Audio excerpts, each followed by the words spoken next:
नमस्कार, आदाब, सत श्री अकाल। मैं हूं तमन्ना, आप देख रहे हैं द संकेत लाइव। आज हम दो ऐसी घटनाओं की बात करेंगे जो सिर्फ कानून नहीं बल्कि हमारे समाज की सोच पर भी सवाल खड़े करती है।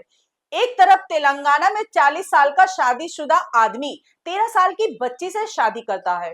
वहीं दूसरी तरफ उत्तर प्रदेश के अलीगढ़ में एक महिला अपने 3 बच्चों को छोड़कर 14 साल के किशोर के साथ फरार हो जाती है।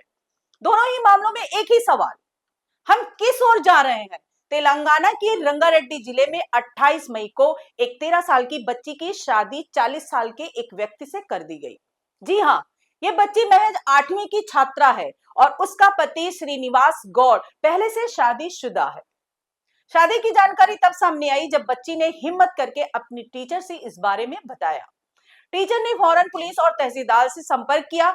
बच्ची को काउंसलिंग और सुरक्षा के लिए सखी सेंटर भेज दिया गया है। अब बात आती है आरोपियों की।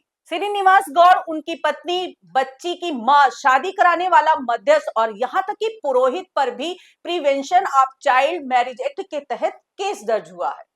पुलिस कहती है कि यदि बच्ची के साथ शारीरिक संबंध की पुष्टि होती है तो पॉक्सो एक्ट भी लगेगा। अब सवाल ये है कि क्या ये घटना सिर्फ एक परिवार की गरीबी, मजबूरी और लापरवाही की कहानी है या फिर एक संगठित अपराध की तरह है? एक पूरी कड़ी थी, मां, मकान मालिक, मध्यस्थ, पीड़ित और खुद आरोपी। सबने मिलकर एक बच्ची का भविष्य दांव पर लगा दिया।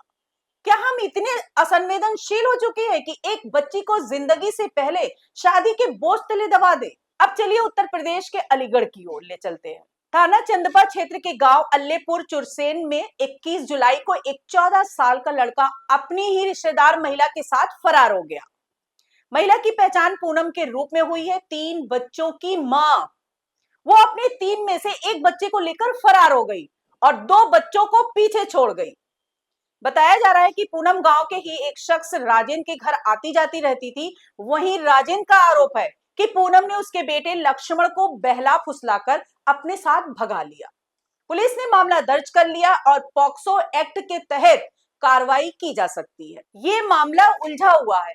यहाँ लड़का नाबालिग है, सिर्फ 14 साल का। और बड़ा सवाल ये है, एक महिला जो खुद एक माँ है, वो ऐसा कदम क्यों उठाती है? कहीं ये मामला मानसिक स्वास्थ्य, अकेलेपन या किसी गहरे पारिवारिक तनाव का संकेत तो नहीं?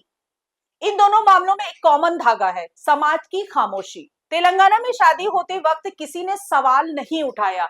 अलीगढ़ में भी जब रिश्तेदारी में नजदीकियां बढ़ रही थी, किसी ने चेतावनी नहीं दी। हम बार बार बच्चों की सुरक्षा की बात करते हैं, लेकिन असल जिम्मेदारी समाज की भी है। क्या हम इतने संवेदनशील हो गए हैं? क्या हम इतने संवेदनहीन हो गए हैं कि हमें तब तक कोई फर्क नहीं पड़ता जब तक मामला वायरल ना हो जाए?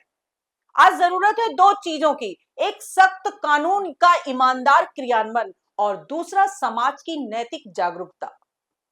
अगर आपके आसपास कोई भी ऐसा मामला हो तो चुप मत रहिए। आपकी एक आवाज किसी की जिंदगी बचा सकती है।